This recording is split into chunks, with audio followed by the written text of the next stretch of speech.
Comment avez-vous vécu ces 2 dernières années 2022 et 2023? Si je vous pose cette question, c'est parce que dans ce podcast d'aujourd'hui, je vais vous parler des énergies qui nous ont entourés ces 2 dernières années sous l'angle de l'astrologie solaire chinoise. Bonjour, vous êtes bien sur le podcast Développez-moi, le podcast du développement personnel. Je m'appelle Justine, je suis sophro-énergéticienne, praticienne en massage et en astrologie solaire chinoise. Je vous souhaite une très belle écoute. Selon l'astrologie solaire chinoise, les énergies des années 2022 et 2023 étaient représentées par le symbole du métal du miroir.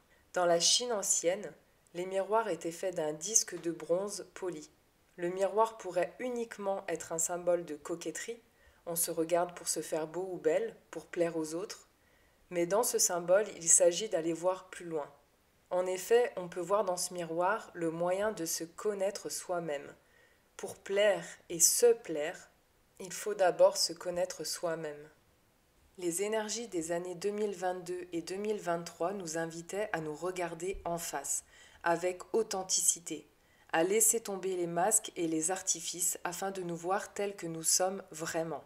Il n'était plus question de faire semblant, de vouloir rentrer dans le moule, de faire comme tout le monde ou ce que les autres attendaient de nous. Bien au contraire, il s'agissait de prendre le temps pour s'asseoir avec nous-mêmes, nous regarder tels que nous sommes, éliminer le superflu et revenir à notre essentiel.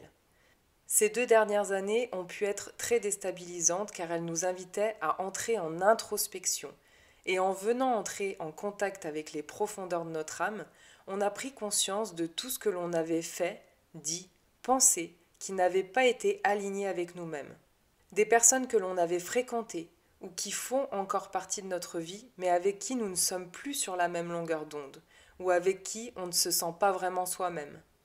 Cette introspection nous a aussi conduit à entrer en contact avec nos parts d'ombre. Certains ont eu envie de faire demi-tour car ce n'est pas très engageant et facile d'accepter de nous voir dans notre entièreté, autant nos belles facettes que les moins brillantes. Et pourtant elles font partie de nous.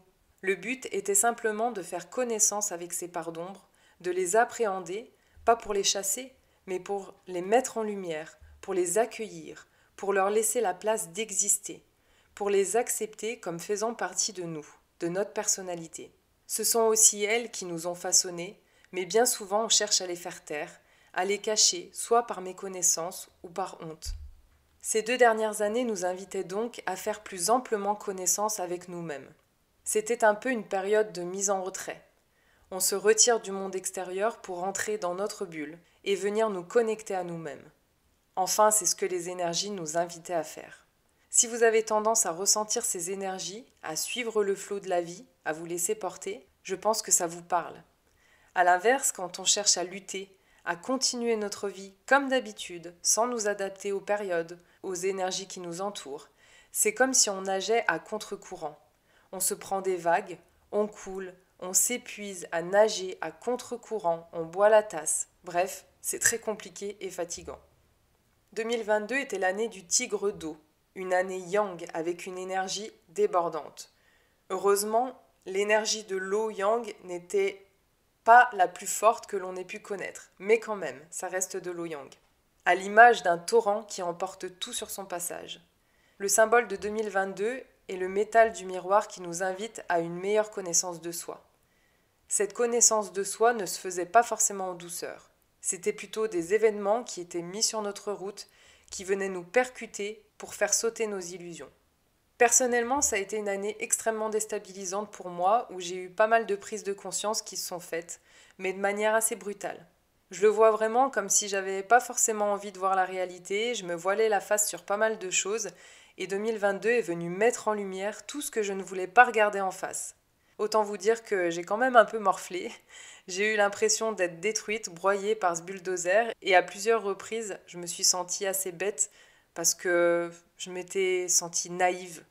Cette année-là, j'ai eu pas mal de révélations sur certains de mes proches et j'ai été assez déçue de certaines personnes. Avec le recul, je comprends que ça m'est arrivé pour que je comprenne qu'il fallait que j'arrête de miser sur les autres dans l'espoir qu'ils viennent combler mes attentes et mes besoins. J'ai compris que c'était à moi et seulement à moi de combler mes besoins, de prendre soin de moi et surtout de dire clairement ce que j'attendais, ce que je voulais. J'attendais beaucoup trop de la part des autres et je m'en rendais même pas compte. J'ai aussi eu des problèmes de santé qui sont venus affecter ma vue. Pour moi, la symbolique était très claire. Qu'est-ce que je ne voulais pas voir? Car pendant cette période, j'ai aussi beaucoup eu l'impression qu'on m'en demandait beaucoup, que je dépensais trop de temps et d'énergie pour les autres sans qu'on me rende l'appareil. Et je n'arrêtais pas de dire « je ne veux pas voir, je ne veux rien savoir ». Je voulais clairement me mettre dans ma bulle et me couper du monde extérieur qui essayait de me vampiriser mon énergie. Enfin, du moins, c'est ce que je pensais. J'ai aussi pris conscience de pas mal de schémas répétitifs, de croyances erronées qui rythmaient ma vie, de blessures non résolues, et j'ai entrepris un gros travail de déblayage de tout ça. Je me suis fait accompagner par des thérapeutes, j'ai aussi beaucoup travaillé seule de mon côté. Je me suis mise de manière plus assidue à la méditation. J'ai compris et libéré beaucoup de choses. Donc on peut dire que 2022 m'a percuté, mais en fait c'était nécessaire, il le fallait. J'avais besoin d'être secouée, réveillée pour avancer. 2023 est l'année du lapin d'eau, mais cette fois-ci c'est une année yin. Même si l'eau de 2023 a une grande force, une grande énergie, il s'agit quand même d'eau yin, donc censée être plus douce entre guillemets. 2023 nous invite encore à entrer encore plus en connexion avec nous-mêmes, encore plus en introspection, encore plus à la mise en retrait, à la réflexion, à entrer dans notre bulle. C'était une année peut-être moins agitée extérieurement, mais où intérieurement beaucoup de choses ont dû bouger. Beaucoup de remises en question, de doutes, de peur pour l'avenir. Comme si on avait mis en marche un petit moteur dans notre tête qui ne s'arrêtait jamais. Cette eau yin qui tombe comme une pluie torrentielle vient noyer le bois contenu dans les racines du lapin, le faire pourrir. On a beaucoup d'idées, d'envies, de projets, mais peut-être du mal à y voir clair, à les mettre en place, à aller jusqu'au bout des choses. On peut avoir l'impression de ne plus avoir les idées claires, que tout est embrouillé, on ne sait plus dans quelle direction aller. Ça peut créer beaucoup de doutes et d'incertitudes. Par contre, le travail lié au métal du miroir qui nous invite à une meilleure connaissance de soi, c'est bel et bien fait, malgré toute cette agitation mentale. Je pense qu'il y a eu beaucoup de prise de conscience, beaucoup de ras-le-bol, de changement de cap en 2023. J'ai été en contact avec pas mal de personnes et j'ai constaté que les énergies de 2023 faisaient leur effet. En effet, changement de vie pro, changement de vie perso, l'envie de tout laisser tomber et de faire des choses pour soi, qui nous plaisent à nous. Alors comment j'ai vécu cette année 2023 ? Déjà beaucoup plus en douceur qu'en 2022, mais certainement aussi parce que j'ai compris beaucoup de choses en 2022. J'ai fait un gros travail de prise en conscience et de libération, et surtout j'ai accepté que tout n'était pas parfait et que ça ne devait pas forcément l'être pour que je sois bien dans ma vie. Je dirais que ce travail d'introspection que j'ai débuté en 2022 et continué en 2023 m'a vraiment permis d'aller au cœur de mon oignon. Vous savez, dans le développement perso, on parle souvent de cette image de l'oignon pour nous définir.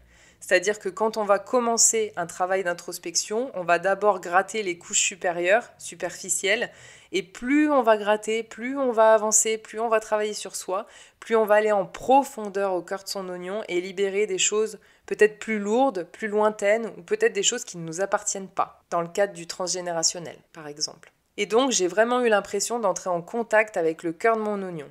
J'ai eu d'autres prises de conscience qui se sont faites et je vois que j'ai avancé car je les ai accueillies. J'ai pas essayé de fuir, de me protéger ou de nier la réalité, j'ai juste accepté et accueilli ce qui était. J'ai aussi développé un regard beaucoup plus doux et bienveillant sur moi-même. Je me suis libérée du regard des autres et j'ai plus du tout envie de plaire aux autres. J'ai plus peur en fait d'être rejetée ou abandonnée. J'ai compris que le plus important c'était de me plaire à moi et que de ce fait j'attirerais des personnes qui sont en résonance avec mon énergie. Une autre chose importante c'est que depuis plusieurs années j'avais eu tendance à me renfermer un peu sur moi-même, à fermer mon cœur aux autres par méfiance, aussi pour me protéger suite à une période difficile. Et en 2023 j'ai compris que ça servait à rien de vouloir me protéger à tout prix. J'ai compris qu'il y aurait toujours des gens qui ne seront pas en accord avec moi, avec qui les relations seront peut-être plus tendues, pas faciles, mais ça fait partie de la vie et on a aussi besoin de ce genre de personnes pour grandir, pour comprendre des choses. En faisant ce travail d'ouverture du cœur, ça m'a vraiment aidé à m'accepter telle que je suis et surtout à assumer de me montrer telle que je suis, sans avoir peur des conséquences, des jugements, et ça m'a permis de faire de super rencontres. Pour résumer, l'énergie de 2022 et 2023 nous invitait à entrer en contact avec notre âme, en introspection pour venir éliminer tout le superflu, tout ce qui ne nous apporte plus rien afin de faire de la place pour de meilleures choses pour nous à l'avenir, mais aussi pour se sentir plus léger, pour s'autoriser à vivre pleinement. Il s'agissait aussi d'apprendre à mieux se connaître et à accepter toutes nos facettes, à nous assumer et à nous montrer tels que nous sommes. Les énergies nous invitaient à entrer en contact avec nos parts d'ombre pour justement les mettre en lumière, libérer certaines choses si besoin et surtout, écoutez bien ce que je vais dire parce que c'est sûrement le plus important et la chose qui a à retenir sur ces années 2022 et 2023, c'est de comprendre que ces parts d'ombre, elles font aussi partie de nous, de notre histoire. C'est aussi elles qui nous ont façonnés, qui nous ont construit notre personnalité. Et c'est ce qui fait notre unicité et donc notre force, notre atout. Bientôt, je vais faire un podcast pour vous parler des énergies de 2024 et vous allez comprendre en fait l'utilité d'avoir été en contact avec ces parts d'ombre et ce que vous allez pouvoir faire pour venir les mettre en lumière. J'espère que ce podcast vous a plu. N'hésitez pas à partager et à commenter pour me dire comment est-ce que vous avez vécu ces énergies. Je vous dis à très vite pour un prochain podcast.